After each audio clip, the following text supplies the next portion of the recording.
आपको यह समझना चाहिए कि जिसे आप जीवन कहते हैं, जिसे अभी आप मैं कहते हैं, वो जीवन है।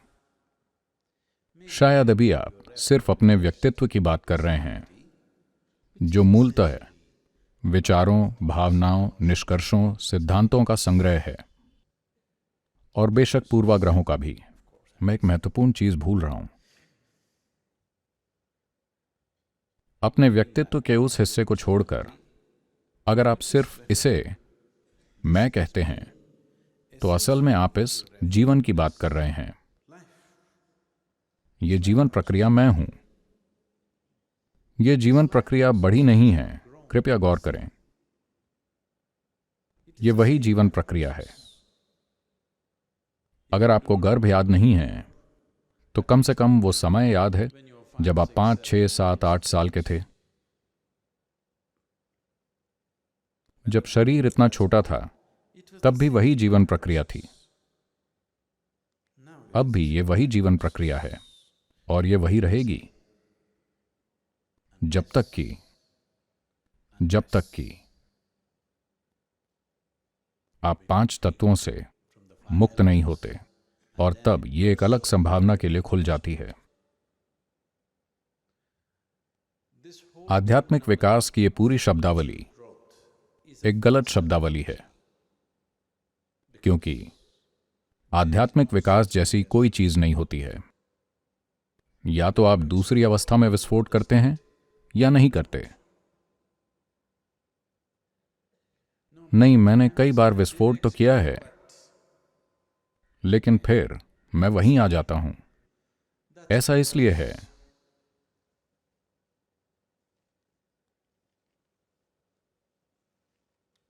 क्योंकि दिवाली के समय अगर आप पटाखे जलाने की कोशिश करें, तो कुछ पटाखे जलाने पर आपको लगा वो धमाका करेंगे, लेकिन वो आप फिर जलाते हैं, फिर आपको उसमें वाकई कुछ चुभोना होगा। वो एक छोटा सा जो अगरबत्ती आप इस्तेमाल कर रहे हैं, वो काफी नहीं है। आपको अंदर वाकई कोई बड़ी आग डालनी पड़ती है, फिर वो धमाका करते हैं। लेकिन फिर आपको सावधान रहना होगा, क्योंकि वो आपके चेहरे पर बहुत जल्दी फट सकते हैं। तो वो पल जब आप में लगभग विस्फोट हुआ था, उनके अनुभव कुछ इस तरह के हैं। मैं लगभग असीम हो गया था। मैं चाहता हूं आप इस लगभग के साथ प्रयोग करें। मैंने लगभग अपना खाना खा लिया था। मैं लगभग टॉयलेट चला गया था। मैंने लगभग नाश्ता कर लिया था। कृपया अगले 3 दिनों तक ऐसा करें। मैंने लगभग फिर आप विस्फोट के लिए तैयार होंगे, एक तरह से।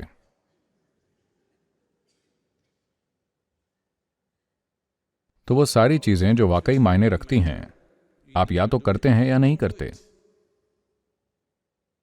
आध्यात्मिक प्रक्रिया को आप लगभग करते रहते हैं। नहीं तो फिर मैं पूर्ण मनुष्य कैसे बना? आप पूर्ण मनुष्य नहीं बने हैं। मैं आपका अपमान नहीं कर रहा हूं, मैं बस आपको याद दिला रहा हूं। आप पूर्ण मनुष्य नहीं बने हैं। पूर्ण मनुष्य इतना विशाल होता है कि उसका वर्णन नहीं किया जा सकता। वो कोई ढोंग या बनावटी नहीं है।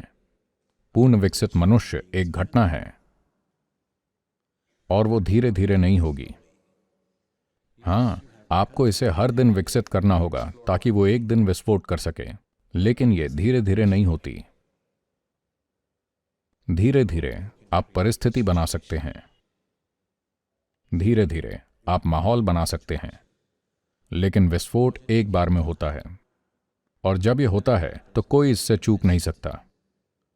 न तो आप चूक सकते हैं, नहीं, आपके आसपास कोई चूक सकता है, क्योंकि ये देखने के लिए मौजूद है।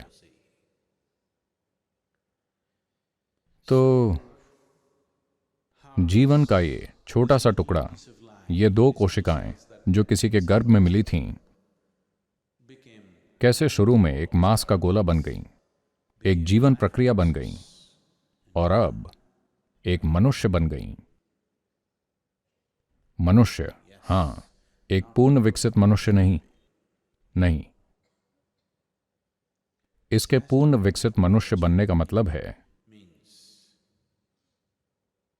जो चीजें आपको पोषित करती हैं वही चीजें आपको बांधती भी हैं।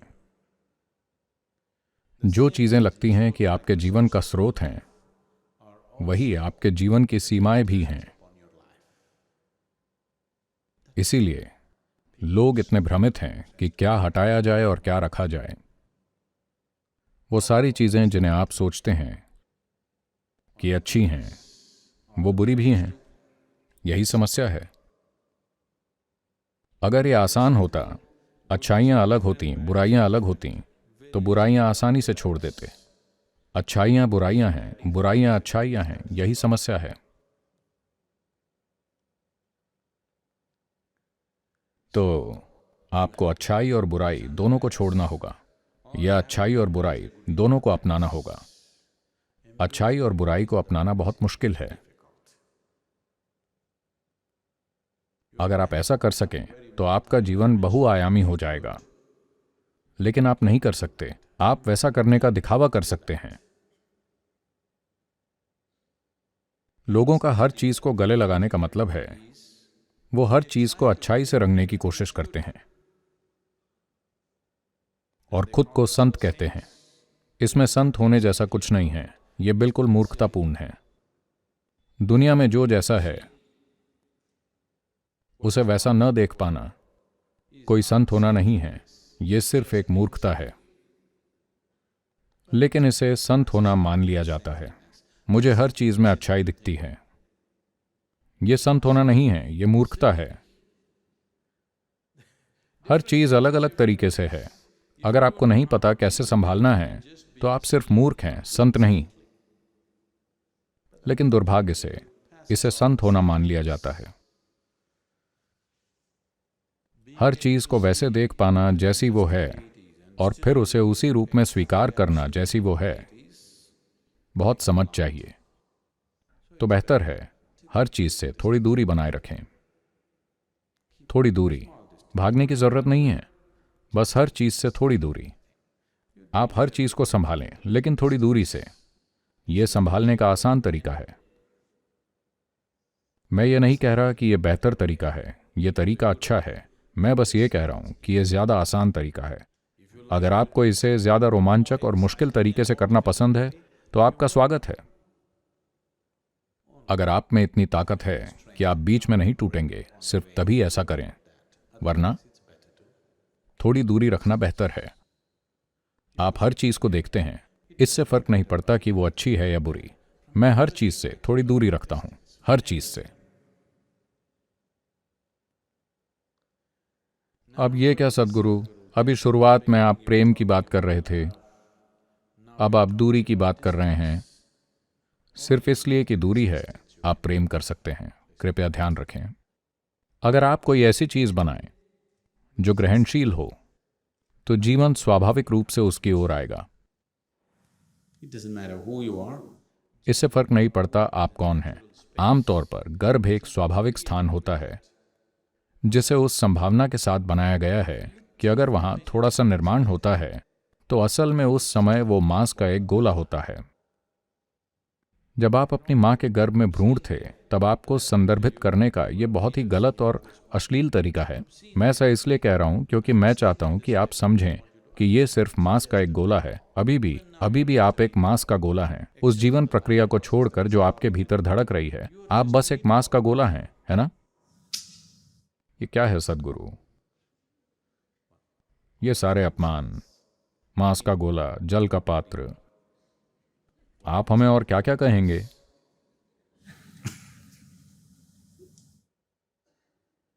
अगर आपके भीतर जीवन नहीं धड़कता है तो आप सिर्फ मांस का गोला हैं। अगर अभी कोई बाघ अंदर आता है और आपके पीछे भागता है तो वो आपको मांस का गोला मानता है। आप ये समझिए, वो आपको आत्मज्ञान की संभावना के रूप में नहीं देखता है। वो आपको किसी महान चीज के रूप में नहीं देखता। वो आपको मांस का गोला मानता है और आपसे उसी तरह बर्ताव भी करेगा और आपको मांस का गोला बना देगा। हाँ या ना? अगर ये आपको पसंद नहीं है और प्रयोग करना है तो जंगल में जाइए और देखिए। हाथी आपको फुटबॉल समझ सकता है,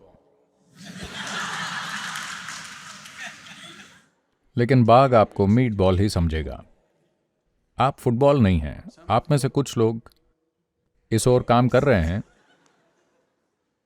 लेकिन आप फुटबॉल नहीं हैं।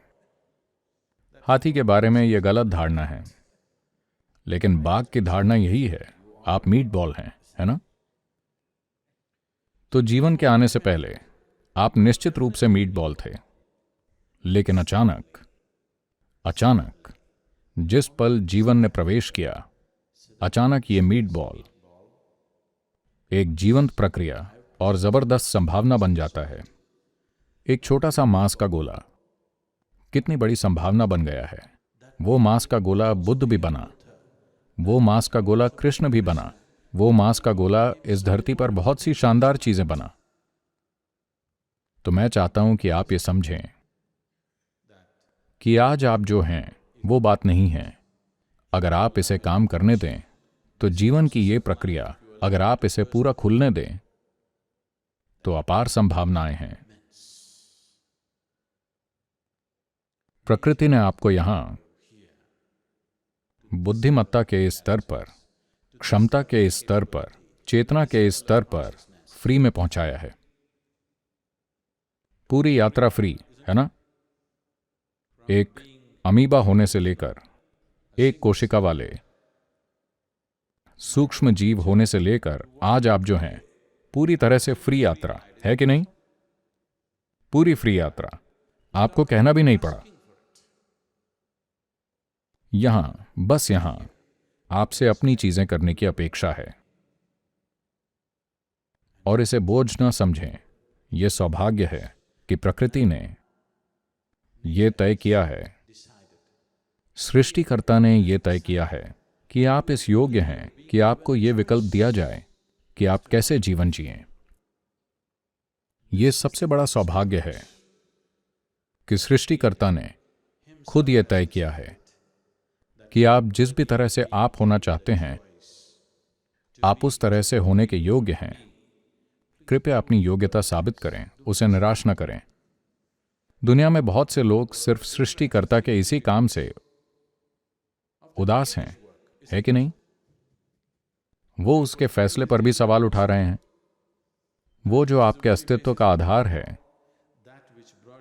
जो आपको एक कोशिका वाले सूक्ष्म जीव से लेकर अभी आप जो हैं वहां तक लाया है, बिना आपके कहे आपको यहां तक लाया है, आप उसके फैसले पर भी सवाल उठा रहे हैं। सृष्टि ऐसी क्यों है? ये ऐसी क्यों है? इसे ऐसे होना चाहिए था।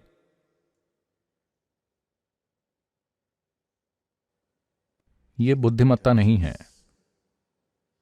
कभी खुद को ये सोचकर संतुष्ट न करें कि यह बुद्धिमत्ता है।